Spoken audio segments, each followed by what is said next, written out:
Saran S Sunnithan, ഇവിടെ വളരെ പ്രധാനപ്പെട്ട ഒരു കാര്യം, ഇവിടെ പകരം ഭൂമിയുണ്ട്. പലരും പറയുന്നുണ്ട് കൊടുമൺ പോലുള്ള പ്രദേശത്ത് ഭൂമിയുണ്ട്. നിങ്ങൾ പറയുന്ന ആറന്മുളയിൽ തന്നെ വേണമെന്ന് ഞങ്ങൾ പറഞ്ഞില്ലല്ലോ. അങ്ങനെയാണെങ്കിൽ പകരം കൊടുമണ്ണിൽ ഒരു വിമാനത്താവളത്തിൻ്റെ പാരിസ്ഥിതിക പഠനവുമായി നിങ്ങൾക്ക് മുന്നോട്ട് പോകാമല്ലോ. ആറന്മുളയിൽ മാത്രം എന്തിന് ഈ ഡ്രോൺ പറക്കുന്നു?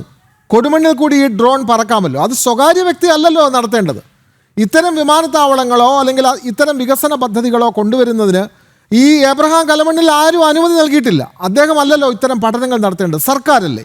അദ്ദേഹത്തിന് അനുമതി ഇല്ല എന്ന് വ്യക്തമാണ്. അതുകൊണ്ടാണല്ലോ ഇപ്പോൾ ജില്ലാ കളക്ടർ ഇതിന്മേൽ തഹസിൽദാരോട് റിപ്പോർട്ട് ചോദിച്ചത്. നോക്കൂ വിനോദ്, ആറന്മുള എന്ന് പറയുന്നത്, ആറന്മുളയുമായി ബന്ധപ്പെട്ട വിമാനത്താവളം എന്നുള്ളത് ഈ സർക്കാരിന്റെ മുന്നിൽ ഇതുവരെ ഇല്ലാത്തൊരു കാര്യമാണ്. സർക്കാരുമായി ബന്ധപ്പെട്ട വികസന പദ്ധതികളുമായി ബന്ധപ്പെട്ട് ബജറ്റിൽ ഉൾപ്പെടെ ലൈറ്റ് മെട്രോ ഉൾപ്പെടെയുള്ള വിമാനത്താവളം ഉൾപ്പെടെയുള്ള കാര്യങ്ങളിലൊക്കെ ചർച്ച ചെയ്യുകയും അത് പരിഹരിച്ചു പോവുകയും ചെയ്യാൻ, അല്ലെങ്കിൽ അങ്ങനെയുള്ള വികസന പ്രവർത്തനങ്ങൾക്ക് മുന്നിട്ട് നിൽക്കുവാനും ആഗ്രഹിക്കുന്ന ഒരു ഗവൺമെന്റ് ആണ് ഈ ഗവൺമെന്റ് എന്നുള്ളത്. നമുക്ക് ആവശ്യകത എന്താണ്? ഞാൻ ആദ്യം തന്നെ പറഞ്ഞല്ലോ, ശബരിമല പോലൊരു ക്ഷേത്രം, ആ ക്ഷേത്രത്തിന് ഈ പറയുന്ന റെയിൽവേ കണക്ടിവിറ്റി ചെങ്ങന്നൂരും തിരുവല്ലയിലും വന്നിറങ്ങി എത്രയോ കിലോമീറ്റർ. ഞാൻ പറയട്ടെ വിനോദ്, പിന്നെ ഈ പറയുന്ന ആറന്മുള വേണമെന്ന് ഒരിക്കലും ഈ സർക്കാരുമായി ബന്ധപ്പെട്ട് ആരും പറഞ്ഞിട്ടില്ല. പിന്നെ ആറന്മുള വിമാനത്താവളവുമായി ബന്ധപ്പെട്ട് ഈ പറയുന്ന ഇനി ഞാൻ എബ്രഹാം കലമണ്ണിന്റെ വക്താവല്ല, അത് ഞാൻ ഇപ്പോഴും പറയുന്നുണ്ട്. അദ്ദേഹം പിന്നെ വ്യവസായി ആണെങ്കിലും ആ ഭൂമുടമയാണെങ്കിലും അയാളുടെ കാര്യം, ആ പുള്ളിയുമായി ബന്ധപ്പെട്ട കാര്യങ്ങൾ വ്യക്തിയോട് പറയാൻ വേണ്ടി വന്നിരിക്കുന്നത്. സാമൂഹിക നിരീക്ഷകൻ എന്ന് പറയുന്ന ആളുടെ രാഷ്ട്രീയം എന്താണ് എന്ന് എനിക്ക് അറിയത്തില്ല. അദ്ദേഹത്തിന് രാഷ്ട്രീയം ഉണ്ട് എന്ന് തന്നെയാണ് എനിക്ക് അറിയാൻ സാധിക്കുന്നത്. കാരണം അദ്ദേഹവുമായി ബന്ധപ്പെട്ട് അദ്ദേഹം പറയുന്നതല്ല UDF ഗവൺമെന്റുമായി ബന്ധപ്പെട്ടുള്ള കാര്യമാണ്. ഇൻ പ്രിൻസിപ്പിൾ അപ്രൂവൽ കൊടുത്ത CPM ഒരു പ്രശ്നമില്ല. അതുമായി ബന്ധപ്പെട്ട് മുന്നോട്ട് പോയ ഗവൺമെന്റ് ഒരു പ്രശ്നവുമില്ല. അതുമായി ഒരു കുഴപ്പവുമില്ല.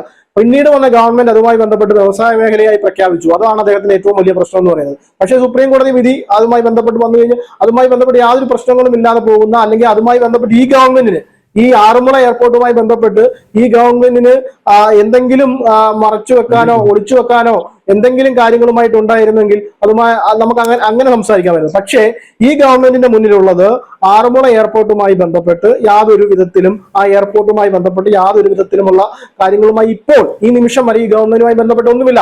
പിന്നെ ഇവിടെ ജില്ലാ കളക്ടർ ഇടപെട്ടതും ജില്ലാ കളക്ടറുമായി ബന്ധപ്പെട്ട് ഈ പറയുന്ന ഡ്രോൺ പറത്തിയതുമായി ബന്ധപ്പെട്ടുള്ള വിശദീകരണം തേടിക്കൊണ്ട് റിപ്പോർട്ട് നൽകിയതും, ആ റിപ്പോർട്ട് വരട്ടെ. ആ റിപ്പോർട്ട് വന്നിട്ട് ആ റിപ്പോർട്ടുമായി ബന്ധപ്പെട്ടുള്ള കാര്യങ്ങൾ നമുക്ക് പരിശോധിക്കാവുന്നേ. അദ്ദേഹത്തിന്റെ കൂടെ പോയി എനിക്ക് എന്തായാലും കംപ്ലൈന്റ് കൊടുക്കണം. ഞാൻ ഉത്തരവാദിത്തപ്പെട്ട ഒരു പാർട്ടിയുടെ പ്രവർത്തകനാണ്, ആ പാർട്ടിയുടെ പ്രതിനിധീകരിക്കുന്ന ആളാണ്. അദ്ദേഹത്തിന്റെ കൂടെ പോയി വക്കാലത്ത് കൊടുക്കണ്ടല്ലോ. ഇവിടെ ഒരുപാട് സമരങ്ങൾ ഉണ്ടായിരുന്നു സാർ. കേരളയുമായി ബന്ധപ്പെട്ട് വ്യവസായ മേഖല പ്രഖ്യാപിച്ചതൊന്നുമല്ല ഇവിടെ കോൺഗ്രസ് സമരം ചെയ്തത്. ഇവിടെ UDFും കോൺഗ്രസും സമരം ചെയ്തത് ഈ നാട്ടിലെ അദ്ദേഹം പറഞ്ഞപ്പോൾ ഞാൻ അദ്ദേഹത്തിന് മറുപടി പറയണമല്ലോ. അതുകൊണ്ട് വ്യവസായ മേഖല പ്രഖ്യാപിച്ചുകൊണ്ട് മാത്രമല്ല കേരളയുമായി ബന്ധപ്പെട്ട് സമരം ചെയ്തത്. ഈ പറയുന്ന അവിടെ ഈ പറയുന്ന എംപാലകൾ ഉൾപ്പെടെയുള്ള വലിയ വ്യക്തമാണ്. സമയക്കുറവ് കൊണ്ട് മാത്രം അല്ലാതെ മഞ്ഞക്കുറ്റി, അതെ സജി പരമേശ്വരൻ വളരെ പെട്ടെന്ന് ഈ ഗവൺമെന്റ് സമരം ചെയ്തത് ഞാൻ കൂടുതൽ അതിലേക്ക് കിടക്കില്ല. പക്ഷെ ഒരു കാര്യം പറഞ്ഞു പൂർത്തീകരിക്കട്ടെ വിനോദ്, ഒറ്റ കാര്യം പറയട്ടെ.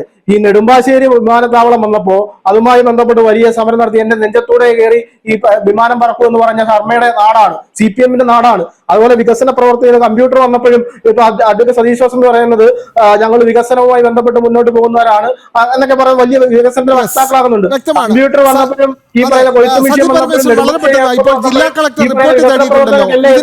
തുടർ നടപടി എന്തായിരിക്കും സഹകരിക്കുക? സജിത്ത് വളരെ പെട്ടെന്ന് ജില്ലാ കളക്ടർ റിപ്പോർട്ട് തേടിയിട്ടുണ്ട്. ഇതിന്മേലുള്ള തുടർ നടപടി എങ്ങനെയായിരിക്കുമെന്നാണ് അങ്ങ് കരുതുന്നത്? അല്ല, അത് റിപ്പോർട്ട് തേടും. എബ്രഹാം കലമണ്ണിനെതിരെ യാതൊരു നടപടിയും ഉണ്ടാവില്ല. ആ കാര്യങ്ങളൊക്കെ എബ്രഹാം കലമണ്ണിന് നല്ല രീതിയിൽ തന്നെ അത് പ്രവർത്തിക്കാൻ അറിയാം. പിന്നെ മുമ്പ് വിനോദ് ചോദിച്ച ഒറ്റ ചോദ്യം, അദ്ദേഹം അഡ്വക്കേറ്റ് നമ്മുടെ വസന്തിനോട് ചോദിച്ച കാര്യത്തിന് അത് പറയാം. കഴിഞ്ഞ LDF സർക്കാർ വിമാനത്താവളത്തിന് വേണ്ടി ശ്രമിച്ചിരുന്നു. അതാണ് ചെറുവള്ളി എയർപോർട്ടിലെ വിമാനത്താവളം. അവര് തന്നെ അത് കൊച്ചി വെച്ച കൈകൊണ്ട് തന്നെ ഉദയക്രിയ ചെയ്ത കാര്യം വിനോദിന് അറിയാമല്ലോ. ഈ പറയുന്ന ചെറുവള്ളി വിമാനത്താവളത്തിന്റെ യഥാർത്ഥ അവകാശികൾ എന്ന് പറഞ്ഞു കഴിഞ്ഞാൽ മഞ്ഞിപ്പുഴ മഠമാണ്. മഞ്ഞിപ്പുഴ മഠവും പശ്ചിമഘട്ട ദേവസ്വമാണ്. 99 വർഷം മുമ്പ് അറിയാമല്ലോ ആ കഥ. 99 വർഷം മുമ്പ് അത് റബ്ബർ പ്രൊഡ്യൂസിംഗ് കമ്പനിക്ക് കൊടുത്ത പാട്ടത്തിന് കൊടുത്ത അതെ, ഭൂമിയാണ്. അത് വേറൊരു വിഷയമാണ്. ഈ ചെറുവള്ളിയിലെ വിമാനത്താവളം മറ്റൊരു വിഷയമാണ്. നമുക്ക് ആ വിഷയത്തിലേക്ക് ഇനി അടുത്തൊരു ഘട്ടത്തിൽ വരാം. വളരെ ചർച്ച അവസാനിപ്പിക്കാൻ അരുൺ മോഹൻ ഒറ്റ കാര്യം അദ്ദേഹം പറഞ്ഞ സരിനസ് ഉണ്ണിത്താൻ പറഞ്ഞ ഒറ്റ കാര്യം, ഈ നെടുമ്പാശ്ശേരി വിമാനത്താവളം വന്നപ്പോഴും ഇങ്ങനെയൊക്കെ എതിർപ്പുണ്ടായിരുന്നു എന്ന് പറഞ്ഞ ഒരു സമൂഹം ഇവിടെ ഉണ്ട് എന്ന് അദ്ദേഹം പറഞ്ഞു. അതിന് വളരെ പെട്ടെന്നൊരു മറുപടി. ആറന്മുളയും നെടുമ്പാശ്ശേരി കമ്പയർ ചെയ്ത് പറഞ്ഞല്ല കേട്ടോ. എല്ലാം എതിർത്തിരുന്ന മനുഷ്യർ ഇവിടെ ഉണ്ടായിരുന്നു. അത് രാഷ്ട്രീയം പറഞ്ഞ് നോക്കിയാൽ CPM തന്നെയാണ്, ഒരു തർക്കമില്ല. 2010 സെപ്റ്റംബർ മാസം അച്യുതാനന്ദൻ അനുമതി കൊടുക്കുകയും 2012 സെപ്റ്റംബർ മാസം UDF കേന്ദ്ര ഗവൺമെന്റ് അനുമതി കൊടുക്കുകയും ചെയ്തിടത്ത് മുൻ സർക്കാർ എടുത്ത സമീപനമല്ല പുതിയ സർക്കാർ എന്ന് അദ്ദേഹം പറഞ്ഞതിനെ സർവാത്മന സ്വാഗതം ചെയ്യുന്നു. അദ്ദേഹത്തിന് എല്ലാ ആശംസകളും തീർച്ചയായും കോൺഗ്രസ് പ്രതിനിധി തന്നെ ഈ ചർച്ചയിൽ തുറന്നു പറയുകയാണ്, ആറന്മുള വിമാനത്താവളവുമായി മുന്നോട്ട് പോകുമെന്ന് സർക്കാർ പറഞ്ഞിട്ടില്ല. സരിനസ് ഉണ്ണിത്താൻ കോൺഗ്രസിന്റെ പ്രതിനിധിയാണ്, ആ വാക്കുകൾ വിശ്വസിക്കുകയാണ്. വളരെ ശരിയാണ്, മുഖ്യമന്ത്രി ഈ നിമിഷം വരെ ആറന്മുള വിമാനത്താവളവുമായി മുന്നോട്ട് പോകുമെന്ന് പറഞ്ഞിട്ടില്ല. പക്ഷേ എബ്രഹാം കലമണ്ണിനെ പോലെയുള്ള ഒരു സ്വകാര്യ വ്യക്തി അവിടെ ഡ്രോൺ പറത്തി നടത്തിയ സർവേയിലാണ് ജനങ്ങൾക്ക് സംശയം.